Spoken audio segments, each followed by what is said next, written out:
कुरान करीम के मुताले से ये बात जाहिर होती है कि जब मुसलमानों के हालात बदलने लगे और जब उन पर जुल्म और ज्यादती होने लगे तो उन्हें कैसा रवैया इख्तियार करना चाहिए। अल्लाह ताला का इरशाद है, फलयुक़ातिल फी सबीलिल्लाहि अल्लज़ीना यशरूनल हयातद दुनिया बिल आखिरह व मन युक़ातिल फी सबीलिल्लाह फयुक़तल औ यग़लिब फसौफ़ नु'तीहि अजरन अज़ीमा।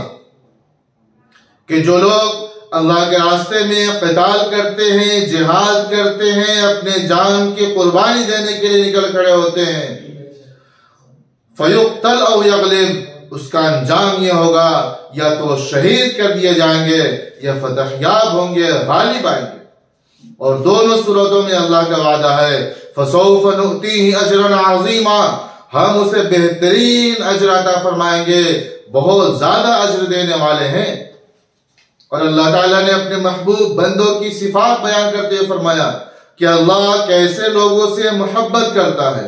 अल्लाहु युहिब्बुल लज़ीना युक़ातिलूनहुम फी सबीलिही, कि अल्लाह ऐसे लोगों से, ऐसे बंदों से मोहब्बत करता है जो उसके रास्ते में जिहाद करते हैं, क़िताल करते हैं, सफ़्फ़न कअन्नहुम बुनियानुम मरसूस, ऐसे जमे हुए रहते हैं जैसे कि वो शीशा पिलाई हुई मजबूत दीवार है, उसे कोई नुकसान नहीं पहुंचा सकता।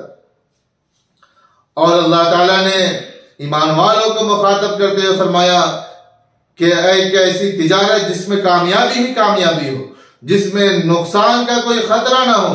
ईमान वालों को अल्लाह ताला ने एक ऐसी तिजारत की रहनुमाई की और फरमाया, ईमान वालों, या अय्युहल्लज़ीना आमनू हल अदुल्लुकुम अला तिजारा तुंजीकुम मिन अज़ाबिन अलीम, कि ईमान वालों, क्या मैं तुम्हें ऐसी तिजारत के बारे में पता ना बताऊं जो तुम्हें आने वाले क़यामत के दिन दर्दनाक अजाब से बचा लेगा।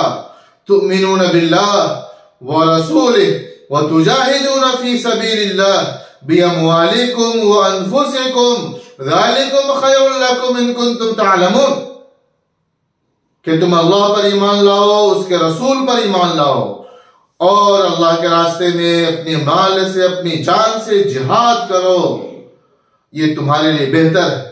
जिहाद के अंदर जानी और माली दोनों कुर्बानियां मतलूब हैं। जिसको अल्लाह ताला ने माल दिया है, जिसको जान दिया है, सिर्फ दौलत दुनिया से नहीं नवाजा है, तो अपनी जान की कुर्बानी देने के लिए तैयार हो जाए और उसके लिए कोशिश करे, मेहनत करे।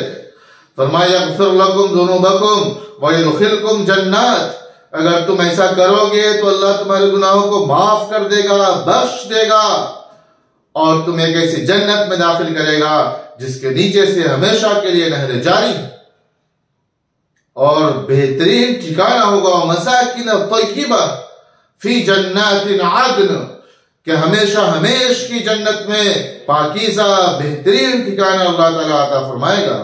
और फरमाया वज़ालिकल फौज़ुल अज़ीम, और यही बेहतरीन और सबसे बड़ी कामयाबी। आज जो बिजनेसमैन हैं, तिजारत करने वाले हैं, वो कामयाबी की तलाश में हैं और ये समझते हैं कि मुझे इस फील्ड में, इस मैदान में सबसे बड़ी कामयाबी नसीब हो, और उसके लिए सुबह से शाम तक, रात तक पूरी कोशिशें करते रहते हैं, प्लानिंग करते रहते हैं कि कैसे ज्यादा से ज्यादा मुनाफा हो और हम कैसे ज्यादा से ज्यादा कामयाब हो जाए। लेकिन हकीकी कामयाबी वह है जो खालिक कायनात ने, इंसान का पालनहार, उसका रब, उसका पैदा करने वाले ने बताया कि असल कामयाबी यह है, ये जिसको हासिल हो गई वो सबसे ज्यादा कामयाब है। और हमारा ईमान है कि अल्लाह ताला ने जो बताया उसी के अंदर कामयाबी। अल्लाह जिसे कह दे कि इसमें नाकामी है तो नाकामी ही नाकामी उसके अंदर है, और जिसमें कहे कि यही कामयाब लोग हैं और इसी में कामयाबी है तो हमें उसी में कोशिश करना चाहिए।